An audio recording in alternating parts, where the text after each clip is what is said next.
Say good day. Hello. Wade Nixon. Yes, yeah, that's it. Yeah. I thought I said the wrong name. No, perfect. No, well, you paused, so I paused. Did I? Oh. Rightio. 20 seconds. Star jumps. It's a bit like that, isn't it? Yeah.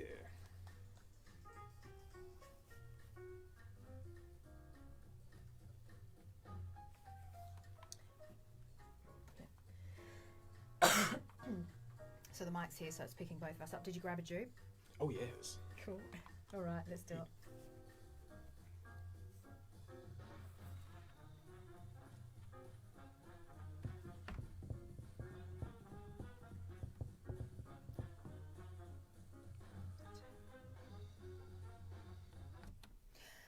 .413, you're tuned into PBFM on 89.7. You're listening to Hash Brown, L. Hines, Piano Jazz. We've got the lovely Wade Nixon in the studio. Welcome to the program. Hello, how you doing? So you're jigging there to the music. Well, it's my heritage, I suppose, in terms of schooling and music where I started from. So it was all jazz stuff. Now, just to start off, you're quite young, aren't you? 28? 28. Is that still young? I mean, my Yeah, no, students that is tell me young. I'm really old. Yeah, so. no, because you started when you were young and you seem quite young. But let's just start off with your, you look young. That's what I was saying. That's a bad start. Well, let's just scrap all that. No, I love it. Well, I actually got carded. I need my latte. Well, I actually got asked for ID at a bodlo, Yeah. and they're like, "Oh, I'm so sorry." I was like, "No, I'll take the compliment." Yeah, no, Like, you're very, and your energy's very fresh and upbeat and young. All good. It's a good start. Well, if I shave this off, I look 16, so that's why it stays on. Yeah. That's what my husband says. He's always had a beard, but when he shaves, like everyone says, Peter, get your beard back. You look like 12. Well, it's because I don't have a chin, so I'll grow one. Yeah, I like the beard, like the look. Oh, thank you. Rightio. So let's start off with the music. When did you start, and how did it all begin? It sounds really like dumb and giddy, but like when I was, like 9 or 10, so my best mate Stephen, he was the only one in school who could play a rock beat. And everyone loved him for it, and I'm like, I want to be Stephen, because he could play a rock beat. Yeah. And 18 years later, it's all I do now. So that encompasses everything, I suppose. I wanted to be like Stephen, and so I learned the drums. Drums is great, isn't it? It's a beautiful thing to learn. Yeah, well, I mean, we're always the ones, we're always the butt of the joke, and we're always the one being asked to play quieter. And in music schools, we're always the odd sheep out, because everyone's learning what these notes mean. And we're an important element to the band, but we don't play those notes. And so we're just kind of sitting there going, we don't know what any of this means. So, yeah. And so you teach drums in schools throughout the week. We were just talking about that off air. Talk to us a little bit about that. Whereabouts do you do it? I've got a few kids at Kildare, Mount Carmel College, and down at Woodcroft. I've got a whole pile of them down there, which is really cool. It's work that came to me, I suppose, which was really lucky, because I was so gung-ho about doing the jazz course at uni, which I finished my honours back in 2014, that I was just so gung-ho worrying about the degree. Never did I realise what am I doing outside of uni. I never really had anything planned. And thankfully some schools approached me asking if I'd like to jump in and teach. And so that was a quick lucky save there. Yeah. Student help from Centrelink going away, I guess I just fell into it. But it's probably been the most important thing I've done in music, is having to get on that other side of the fence and really understand it, to explain it to someone who has no idea what it means. So you have to understand it extra. I know it's... Of course. Yeah. And what's your teaching style? Like, I mean, geez, it would vary with every student, of course, the different characters. You'd have to sort of teach differently for every student to cater for them. Oh, sure. Which is why I don't do classroom teaching, because I couldn't do 30 kids at once. No way. Not for any music. Like music teacher, any teachers, credit to them for, you've ever had to do a class presentation, that's every day for classroom teachers. You have to plan it and deliver it. Whereas with one-on-one students, you can just cater it for them. So I had this little girl, she couldn't read any music at all. Like, she just couldn't fathom it. And so we went like Dr. House style and threw the books away. And so for a year, we just, I would, I guess, mouth it. I'd sing it to her, and then I'd sit on and play it. And then later on, she picked up how to read music, and now she's a drummer for the school band. So which was really cool, you know. So that style worked for her. You realised that style, you know, throwing books away was the best way for her to learn. Yeah, I mean, we always start with the books because, you know, I'd love them to read the notes. Reading wasn't something I did a lot of, and I was always envious of it. You know, just being able to put something on a page and then just hit it. It's like, you know, especially as a jazz musician, which, you know, reading music still can be really tricky.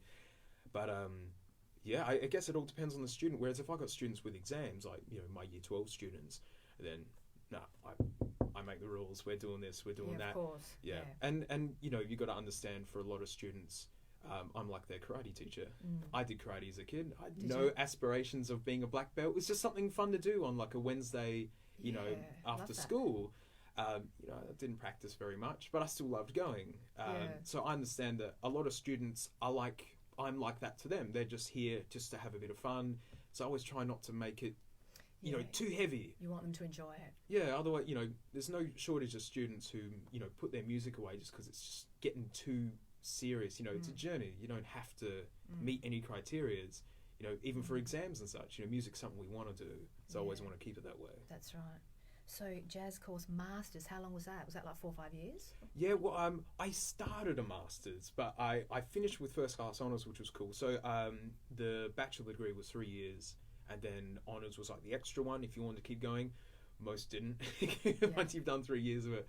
But I don't know, I was still gung ho on it. And then I got an application in for a masters and actually got in. But at that point, I kind of looked and went, well, I've been studying since the age of 5. And you got what you needed, obviously. From it. Well, I guess real life was tugging at me. It's like I've got all this teaching work and gigging work and, you know, and like things to do. But I kept having to do the masters thing. And I'm like, real life's tugging at me to run away. And it was probably for the best. So with the masters, what happened? It just fizzled out, I suppose. It was just a lot of sitting and thinking and writing and such, which I'd already done a lot of. You know, I'd already written theses for honours and such.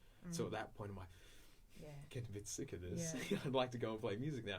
But I'm still very happy that I managed to submit a proposal that was accepted, because it had, you know, the proposal felt like more work than my honours thesis, just to say if I'm worthy to jump on board. So it got accepted. I probably did about 2 months, you know, of like a 2 or 3 year thing. And I was just like, I've had enough studying. I want to go and play. So you said to me off air before that you were performing at the convention centre, so you perform there quite a bit? Well, I guess whenever I get booked. I mean, that was just for Meals on Wheels, 50 millionth. Oh, was it? Yeah, it's like beautiful. Yeah, I got a free keyring. That's nice. I mean, I do a lot of work like that where it's, I mean, not to sound cold, I suppose, but it's, you know, it's work. It's like, you know, when's the load in? 7 o'clock. How many tunes? 20. All right, any new ones? No, see you there. You know, roll up when we're supposed to do our thing, and then we're out of there. So, which is cool. It's fun to turn it into work, you know. But you enjoy it. You love it. Oh, sure.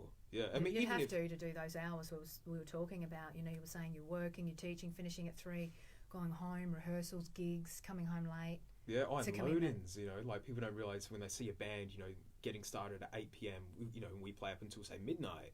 You know, we were there at 3 p.m. to load all that stuff in, to sound check, you know, and then we just got to kill like 2 hours somewhere, you know, not enough time to go home and do stuff, and too much time to just be sitting around the convention centre. So, what do we do for 2 hours? So, you're part of Local Revolution Band and Acoustic Odyssey. We're actually playing. Let me get my phone out. Local Revolution. I think I came across them a few years ago. Yeah, well, we're actually playing Jive this Thursday, if you want a quick plug there. Of course. Let me look it up. I'm all for this stuff. That's what the show's for.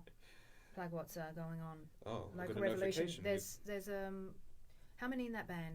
It's a big band, isn't it? Yeah, well, I mean, bigger than normal. It kind of grows and shrinks. I guess it's kind of like a core group of, like, you know, the guitarist, me, the bass player, and a piano player, and then, you know, maybe we'll add an extra couple of horns for some, maybe we'll get percussions in. Okay. It's really organic, because we're all dudes that have played together for so long. So you change it up. Yeah, you know, there's some gigs where we'll just hit it on the fly, like, you know, it's part of our show is we're going to just make this for you, you know, but not this gig on Thursday. This is heavily rehearsed.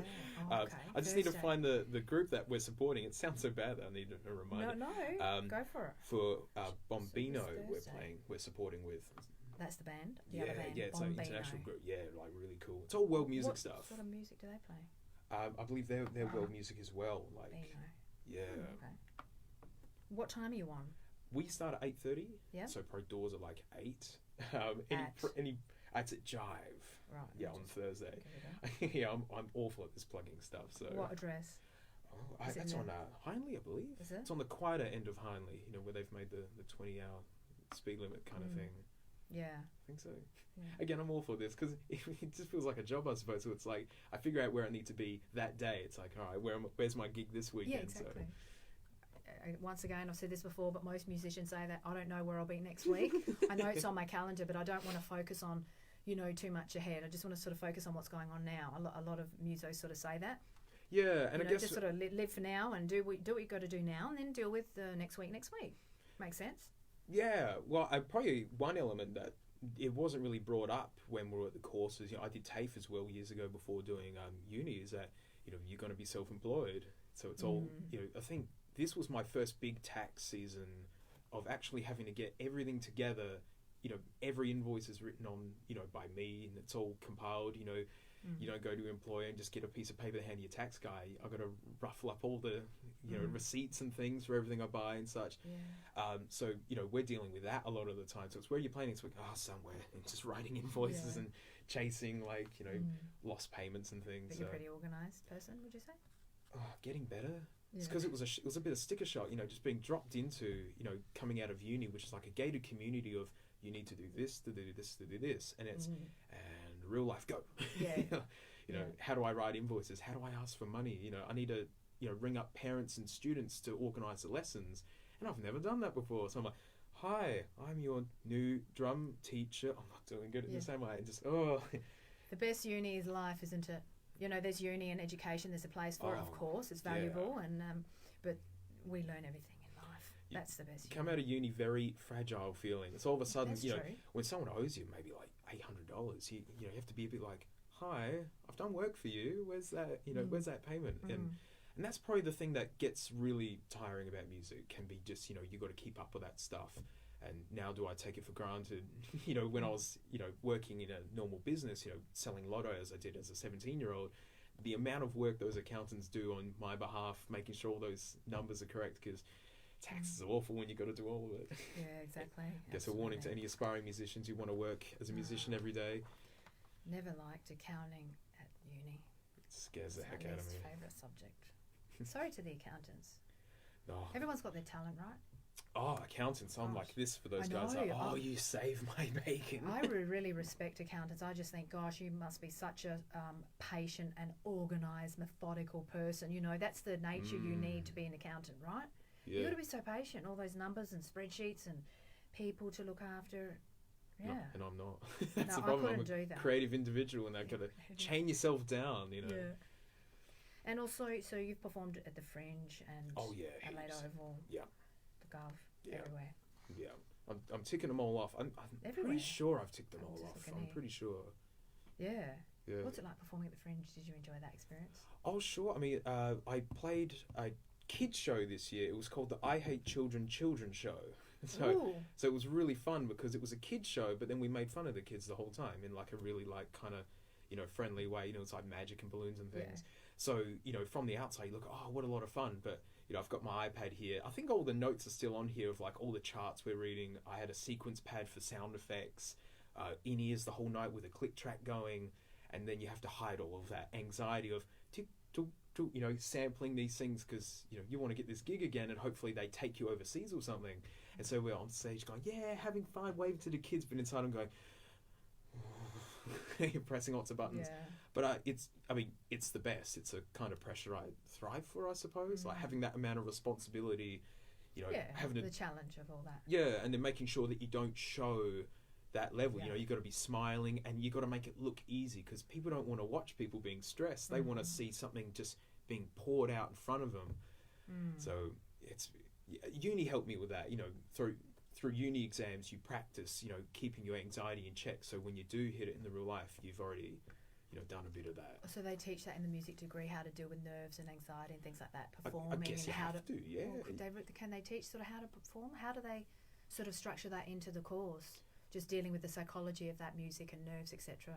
I think you just have to roll with it as you're older, because there are some people who are just absolute naturals who just hop on stage, and even when there are mistakes, they'll look at everyone and just go, ha, and give a big laugh, and they'll go back in. It's the best way. And there are some brilliant musicians who are just, so amazing, but they're, they just want to do their thing. I mean, that's the problem with teaching music, and everyone's different. Yeah.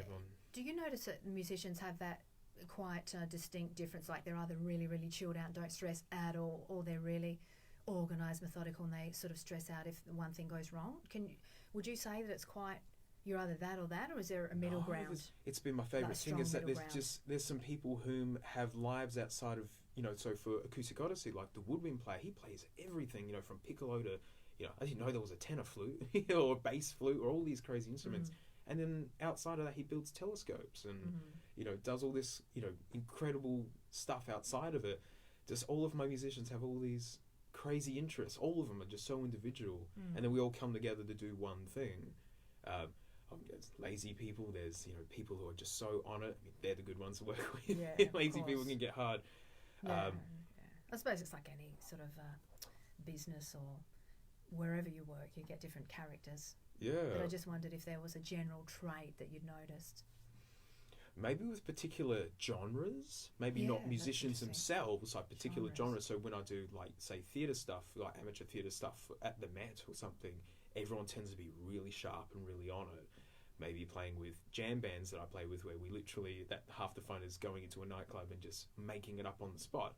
Maybe they're a little bit looser. But then it's those looser traits that we enjoy because they're more carefree, and then they can write on the spot. Whereas the theatre stuff, people are reading, we wouldn't be able to make up something on the fly. So just taking, if I want that amazing element of just them being able to make up something on the fly, I've got to take the, 4 o'clock load in. Oh, they're here at 4:30. Yeah. So be it. So trade-offs and all things, Of course. Yeah. Of course. So just tell us about, have you got a YouTube channel? I do. And it's something going on there? It's really dumb and it's really silly. It started off as a joke, and then strangely it's just gotten half semi into a part-time job now, I suppose. Really? Well, I guess to get really millennial and young now, I suppose, or something. I don't know if you watched The Simpsons at all. Oh, I did, yeah, years ago. Because my husband was into it, not myself, but he said, you're missing out, you've got to watch it. So I did get sort of dragged into it. Yeah, I only watched the old ones as well, by up to a certain point. But me and a whole bunch of musician friends, even with different bands, like we all resonate with this show. I guess we're just that age where it was just on Channel 10 a lot, and then we talk about it at school, and then and then we'll slip it into all sorts of things. We joke about remixing the episodes into a song or something. And then I did a couple of them just for fun, like just on my iPad, nothing serious. And then someone said I should retweet it on Twitter to one of the creators. And then he retweeted it and forwarded it on and spoke to me and such. I was like, oh, all right. Yeah. And then just whenever I had time, I'd just make one. So maybe it's now probably once a month I'll be able to quickly make one. It's like 20,000 subscribers, and it's it's an income now, actually. Like, people donate. And oh, gee, good for you. It's weird.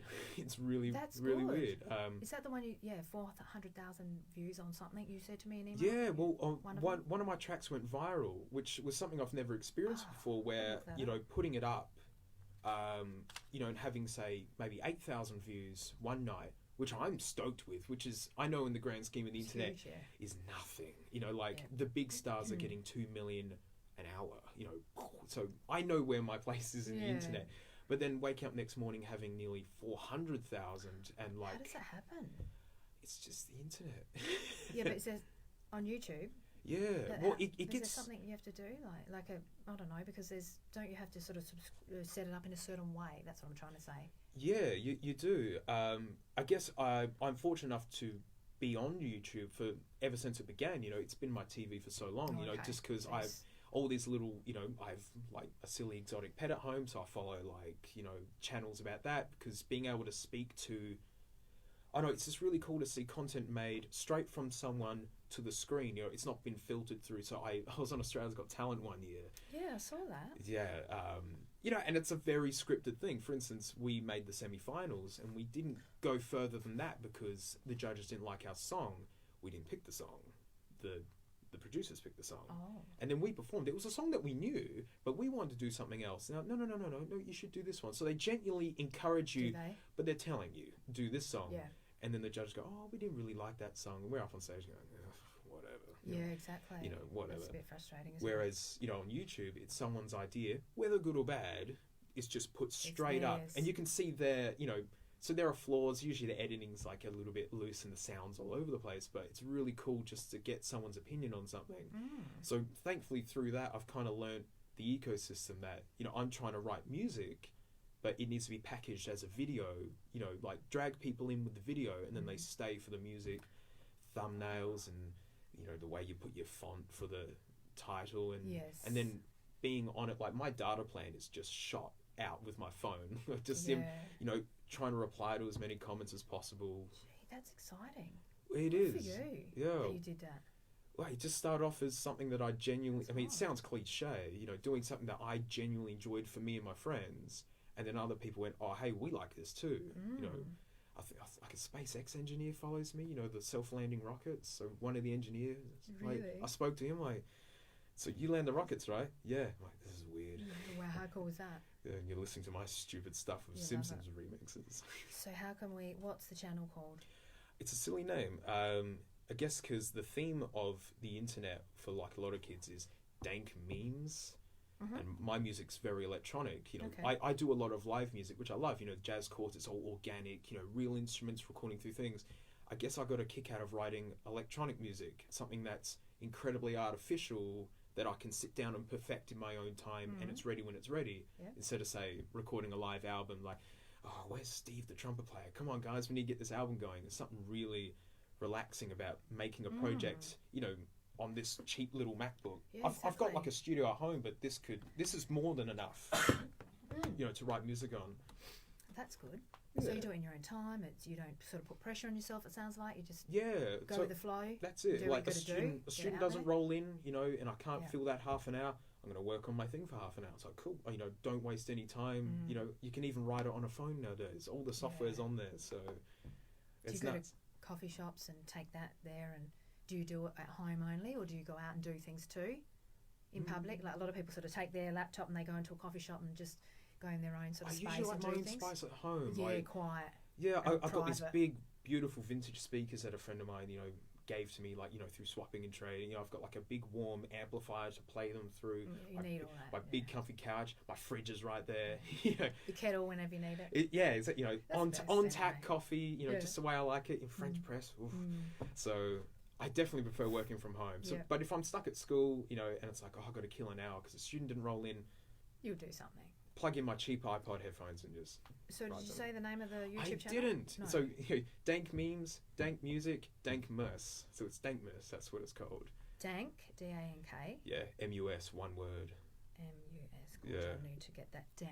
I'll definitely be looking at that. I mean, it's really dumb and silly, and it's never to be taken seriously. It's like, I'm sure not. Because it's meant to be, you know, I love writing. I guess I want something opposite from what I'm already doing. You know, a lot of my music's, you know, professional. You know, you roll in, you know, dress like a pot roast with your suit and tie and things all stuffed up, trying to play, you know, along to the music. Whereas in my own time, then it's like, fine, I'll write something electronic, something that's lighthearted and not meant to be taken seriously. It's a bit of a chuckle. You know, there's a whole video clip that I make along with it and such. You know, just to hope, I don't know. Just people keep falling to it. It's about 30 subscribers a day at this point, just falling in. So. Good. Yeah. So we need that in life, don't we? We need the sort of the yin and the yang. We need a bit of both things. Different shades, you know, like you said, you dress up and you got your gig over here, and then you want to do that on the side, you know. Yeah. So have it more relaxed and do your own thing. And write music. It's the first time I've ever tried to write actual music, and I couldn't put C on a page until I was like 20. You know, like I guess I was lucky. All I did was play drums all the time to get into TAFE, whom could teach me, you know, how to do theory. But even through uni, I was the last one in the exam sitting there. You know, really? I used every second. I was sitting there going. I was like that. Why not? You just to go over things too? Is that what you do? Oh, sure. And just to sit there and go. Oh, no, nowhere near finished. Oh, really? I barely, like, all I want to do was to play drums. Okay. And so I knew to get the degree, you got to do the theory. And so I try my best, but I couldn't have anything to relate it to. Nowadays I do. Like, I can relate it to what I'm writing. It's like, oh, I love that chord sound. I could use that. But back then, I wasn't playing any melodic instruments, so it was just like maths to me. It's like these 3 notes equal this sound. It mixes with this sound. You know, and then it's third year uni theory where you're looking at Lydian chromatic systems where Lydian is the new major and you're throwing all of theory away. It's like, I don't understand theory yet. Now we've got to do it this way. So, scrape. A lot of studying, isn't it? But I passed. But you passed. Good I for never you. knew my end mark for theory, but he handed me my degree and I'm like, that's good enough. Yeah, exactly. I know, when you get that piece of paper, it's like, oh yes, it all paid off. All those hours. I used to study late at night. I was a night owl. I used to sort of start at 11 o'clock at night and be going till 3, 4 in the morning because my lectures didn't start till lunchtime.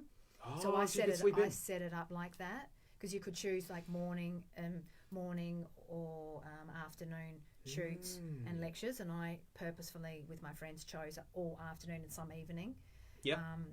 No, I like that. I work better at night. I couldn't get peak. up early and study. No way. Off peak, I love it. Either get up early or like there's just the rush hours. I want to be in between them. Yeah. Like I start teaching. I'm in the car at 6:30. People are like, that's nuts. It's like, but I'm home by 2. So it's like I miss the rush hour in the morning and I miss the rush hour at night because driving in traffic is just the worst. On any aspiring musicians, learn to be a delivery driver because the gig is not the gig. Getting in and out of the gig is the gig. Getting a whole drum kit out. You have to be rude delivery driver. Like fighting the traffic and such. But night owls. So how can we follow you? Social media, etc. I guess my YouTube channel's the main one. That's so YouTube's /Dankmus DANKMUS. Yeah. There's like 100 videos up there just because there's no album or anything. It's just whenever I make one, I put it up and there's a whole bunch of people waiting for it, which is fun. Feeling and something to always look forward to. Yeah, to do that. They started this premiere thing. For anyone who wants to start a YouTube thing. I did see that. Yeah, so it's a bit of a tease. So like, is it? Well, because usually people just have the video dropped and they jump in. But with the premiere, you can delay it by however long you want. You can be cruel and say it's dropping next week. I did a few hours. To tease them a bit. Yeah, but throw the line out and. Some people like it, some people don't. But do you think people like that in this day and age where people want things now? Does that work? I guess it depends wait on till next week. what kind of channel you've got. I mean, I guess for me, I only post once a month, and it's something that I lovingly make at home, and only the amount of versions I make before I actually you've written any theses at some point, like the printer adds mistakes, you swear, so you export it and say it's done. You listen to it, go back, fix it. And you're like, no, it's done this time. Listen to it next day, fix it again. But one cool thing about the Premiere thing is that there's like this chat section that's live, so you can actually sit there and talk to. There is a comment section for the YouTube videos, but you can be there in real time and actually speak to people. And see it coming through. Yeah, but the hard part being, I wanted to try it once. I'm like, I'm gonna be a bit of a big head here, and I'm gonna make it a premiere, and I'm gonna sit there and chat to everyone. But one hard thing is knowing where your audience is. So I have to go into the YouTube analytics kind of stuff and actually learn who's listening to my stuff, and they're all countries and not many Australians. It's all in the United States and the UK. So I had to go. What's wrong with Australia? What's going on? There's just not many of us. I think we've got under 30 million. That's not even a US state. I know. So most of my dudes are in California, funny enough. So I had to line up the premiere for them first and foremost, and any complaints I had to kind of say, this is where you all are, I'm up at 1 a.m, guys, like premiering this thing for you, so you can have it first thing in the morning when you wake up. Perfect. So I'm making that sacrifice. Yeah. But, I guess the rush of watching it go live and people commenting from around the world in real time, it's just weird, actually. It's enjoyable, though. Like, it's a good feeling, isn't it, to sort of see it all coming through and interact there and then. It's very instant. And it's terrifying, actually, because it's like it's your own envision of an idea that you've put up. It's my idea, mine alone. So you hope you've been on the right track, and you hope you've made something. Because the problem with electronic music is there's no rules. You can make something sound filthy dirty or clean and beautiful, or anything. You can make it change time signature on a heartbeat. There's no rules. Yeah. So without any rules, where's the path? So when you get to the end of the path, you're hoping that what you've made is what people want, because the internet is also unforgiving. They'll tell you straight up that they don't like something because it's all anonymous. So when they all come pouring in with all lovely comments, like, now I can enjoy this for a bit. At first, sitting there going, Yeah. oh no, are people even going to like this thing? But it's good to see the different comments, and you can adjust things according. Well, you might not. I don't know. Some people might not adjust to negative commentary. They might just say, "This is the thing. Take it or leave it." Yeah, you got to learn not to take it personally course. because they don't know you personally. Exactly. They can't really hurt you No. unless your heart is so into that content that you made. But I guess that's something I had to learn with putting content online is just. I need to think about what I'm like when I'm on YouTube, and I'm not even thinking about the person behind me. That YouTube were very good. Yeah. Click. Better to just focus on what your vision is and do what's right. You know, what feels right, obviously, because if we focus too much on sort of how they're going to respond, etc., it won't be the real deal. Yeah. But at the end of the day, they're the ones who, they hold the power, really. Yeah, well, of course. But you'd adjust it exactly to suit what you think's working. Yeah, I used to make them really short. They used to be, because I thought people would want just a quick, funny video, and then people pouring in saying, why aren't you making them longer? And so I listened, and then it's a lot more work, to add a bridge to something, or, whatever. So now I do try to make them longer just because of the outcry of people saying, these are too short, they should be longer.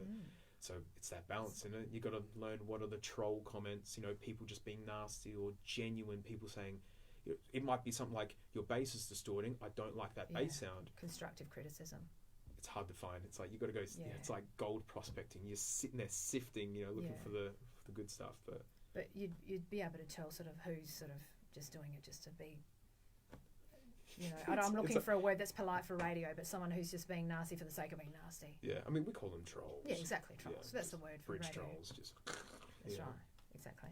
Yeah. You just got to know that it's the internet and there are no rules. Exactly. You just got to roll with it. But having a captive audience of like over 20,000 at my disposal is also a responsibility, because if you do too many annoying things, they'll all run away. Because this is how quick it is to run away. Unsubscribed. Exactly. Well, you're definitely doing something right anyway. Anything else we haven't covered? Anything else you want to share before we go?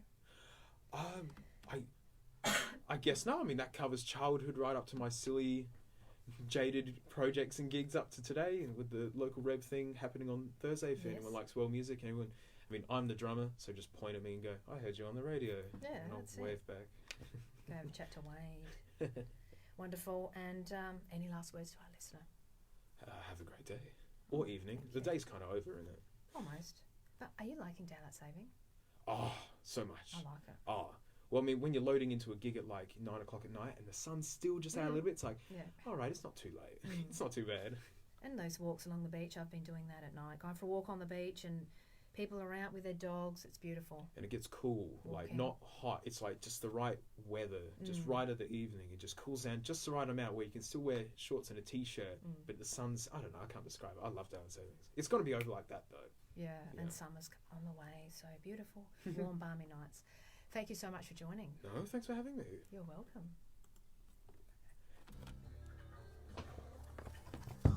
Wonderful. I'll steal one of these now that I can have a mouthful. Go for it. Thank you. Oh, thank you. Right.